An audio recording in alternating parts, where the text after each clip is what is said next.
camera. And music.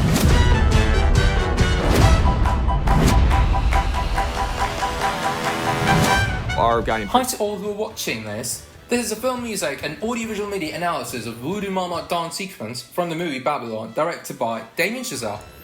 The music of the movie has been composed by the one and only Academy Award winner Justin Hurwitz. I love him.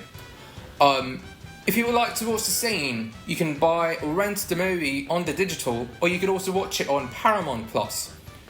To watch the scene, exactly like a see-along, just skip to the timestamp 19 minutes 46 seconds from the original cut. Now, before we start to look at the scene, I wanted to give an idea about the movie and what to expect. The movie is about debauchery, historical dark dramedy set in the 1920s, which revolves around Hollywood, and the filmmaking process that used to take place at that time in Hollywood cinema. The scene that we're about to watch is a dance sequence in a coke-fueled orgy, followed by some verbal fight. I'm going to divide the scene into several sections and talk about each of the film, each of them. I'll be focusing on the decisions made by Justin, and we'll try to unfold why he did what he did while scoring the screen. So, here we go. Oh, I love this song!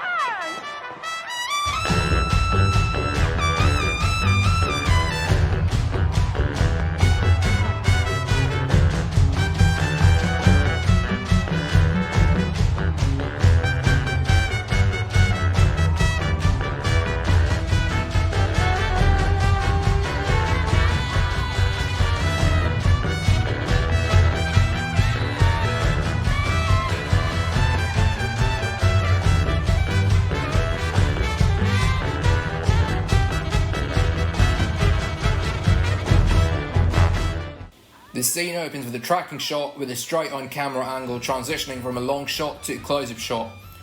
The most interesting thing about this shot, which you're seeing on your screen at the moment, is this shot is a single take until we see a jump cut happening, which is kind of like a fast cut when Margot Robbie vigorously turns over, which you're about to see on your screen in just a few seconds.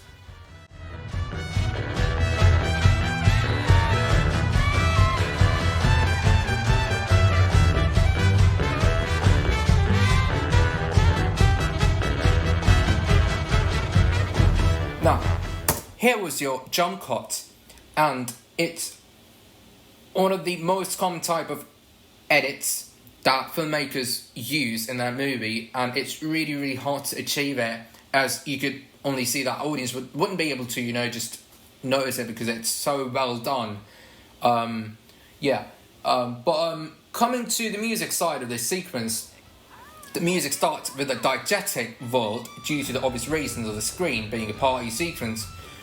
Now, what makes it more interesting is that it starts from the diegetic world where the trumpets and the big band is on the stage. Now it kind of turns and starts to weave into the non-diegetic world, and it makes the audience really confused about this because as we see the big band on the stage with the establishing shot playing the trumpet, which literally starts to take the form of non-diegetic score, over which all the on-screen actors dancing as we see the recording quality change from sounding as live to something of professional recording, with some off-screen instruments such as the percussion elements, which haven't really been exposed on the screen, but they are still there.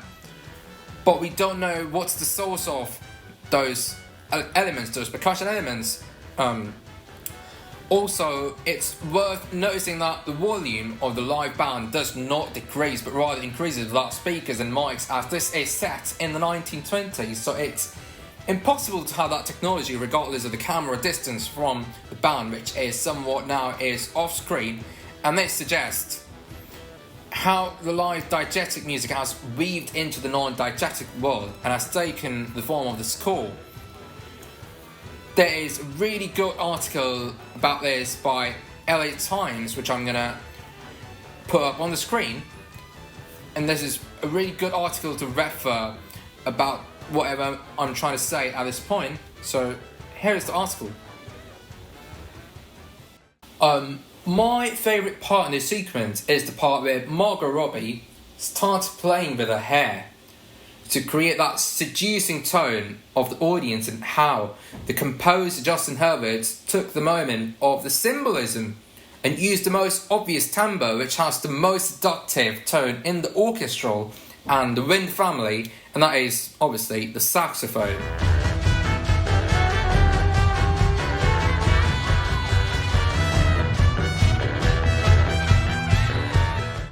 This is a perfect example of synchronism plus syncresis through instrumentation and orchestration, where the spontaneous and irresistible moment is produced between a particular auditory phenomena and visual phenomena when they occur at the same time.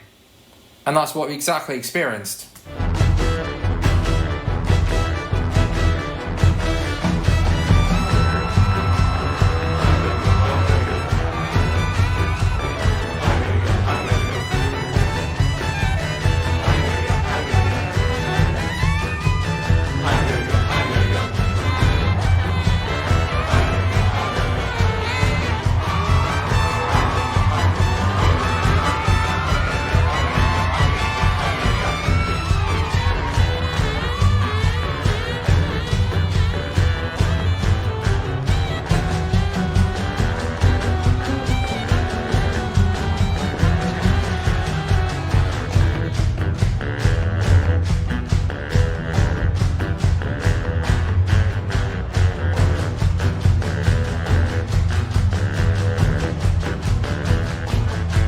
We see a lot of close shots here focusing different people in the surroundings, from the main characters to the crowd and musicians.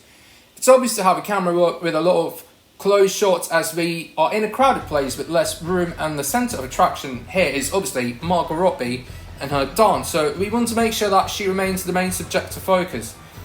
There is a montage sequence of instrument close shots implying that the music is diegetic but still sounds pretty non-diegetic, making it a standalone part of the score. We also see a dolly shot as we see the camera tracks backwards, and the motion of it suggests that it's on a car and tracks. Coming to the score, this is the best example of source scoring, which is blending of diegetic source music, such as character, singing, or playing an instrument, with non-diegetic dramatic scoring. This cue is a suture that prepares you for the film and transports you from your surroundings into the film world. Wailing trumpets, screaming saxes, things bordering on atonal, pounding kick drums and dance hi-hats, something we don't typically hear in the 20s music, just jazz big band. Justin has used instruments from the roaring 20s era, but used them in a way that is more modern rock and roll or even rave culture. For this kind of music, where the instrumentation is from the golden age, but the music idea implies EDM, it would be appropriate to use the word hook rather than a motif. So let me make this even more interesting. So here is a small mini mock-up that I did. So I'll be dissecting each and every single element of this cue. So first listen to this entire thing.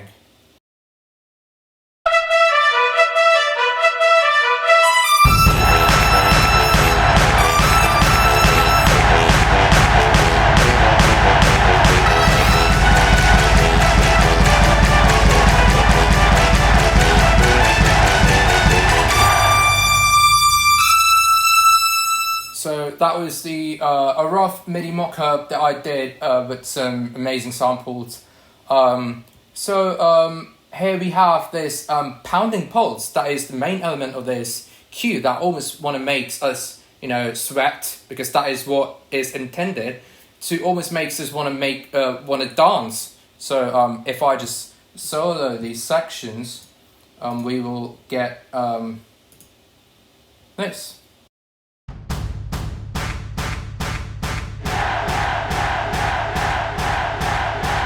So that is the pulse section. This pounding pulse is a non-diegetic source. So the question arises as to how the composer should execute such a cue to make you feel that the source of the sound is from within the cinematic world, but in reality it's not.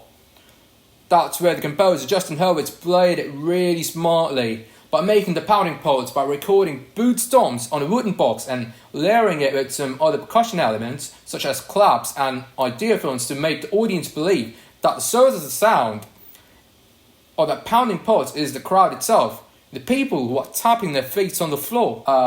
Also, you've got a hook, which is kind of like an ostinato, but in film music industry, film composers use this term called rhythmic motor. And that's basically just ostinato, but it's not classical music, so we're not going to say that word. We're going to use rhythmic motor, which is exactly your hook step here. So when you listen to it, you're almost going to, know that, okay, you're talking about Voodoo Mama. So here's your hook step.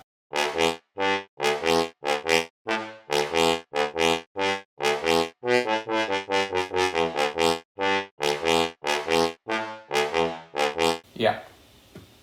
And we've also got some screaming trumpets.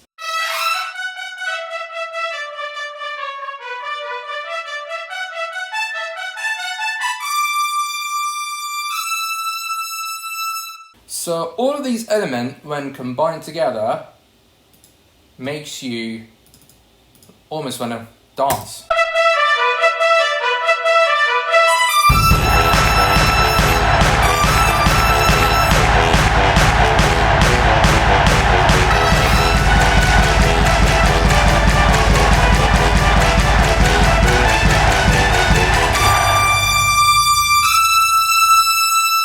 I hope you enjoy the MIDI mock-up. The music in this entire cue is wild, as there is the demand of the production design, which almost wants to make the audience feel circus music with a bit of atonality. Now, it's interesting when we hear a lot of detuning in the instruments with the use of kazoo and altered sound of saxophone, which might be influenced by saxoboom, which is typically a toy saxophone. And this atonality is important to set the soundscape of the film, which is wild and just unhygienic. I was also so surprised to see this multicultural music in just a single cue. We've got jazz with a big band, which is inspired by today's EDM rave music and rock and roll music. And we've also got some Afro percussion, which is the rhythmic motor of the entire dance sequence, and some Afro vocal percussion as well.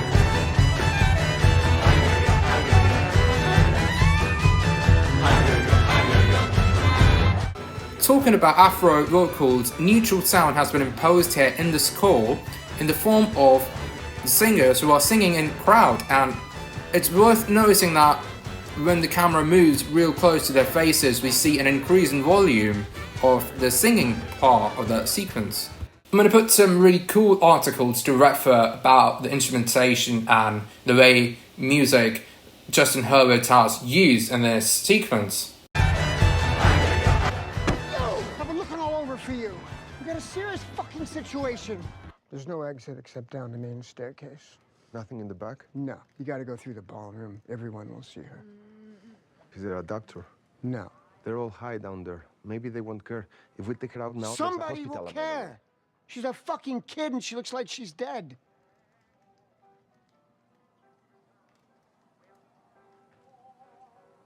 Which is the elephant? We bring him through the front. Everyone will look at him. No one will look at her. Notice how the score takes the shape of an underscore here, where the score gets decreased in volume and goes beneath the dialogues but remains the same in the mix and enters into the diegetic world. And we'll see her. Is there a doctor? No. They're all high down there. Maybe they won't care. If we take her... Here we are inside a room and can't hear the score at all, but we can hear some diegetic elements such as the neutral sound, including the sound coming from the fireplace, the music being played possibly on a record player which is off screen, and there is a very micro level distant sound of crowd audible, which suggests that the room is far away from the party hall, or it's a typical kind of build of the architectural structure.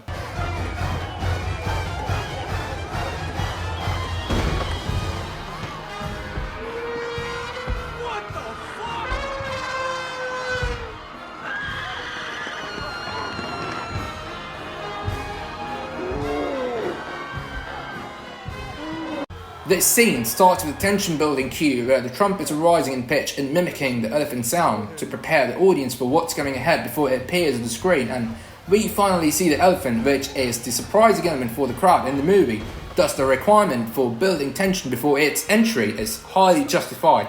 Now, it is interesting that by the entry of the elephant we see a variation in the theme, where now the hook is the same, but has been slowed down in tempo and rhythm with some horns blending in with a big band sound, and this was a really intelligent decision made by Justin to portray the personality of an elephant. We also hear strings playing with a big band, which is the proof of score jumping from the diegetic world to the non-diegetic world. Thanks everyone for sticking around till the very end. I hope you enjoy this film music and audiovisual analysis. Have a great day and I'll see you next time.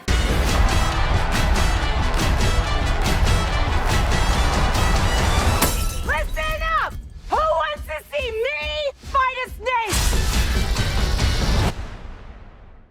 Hell yeah!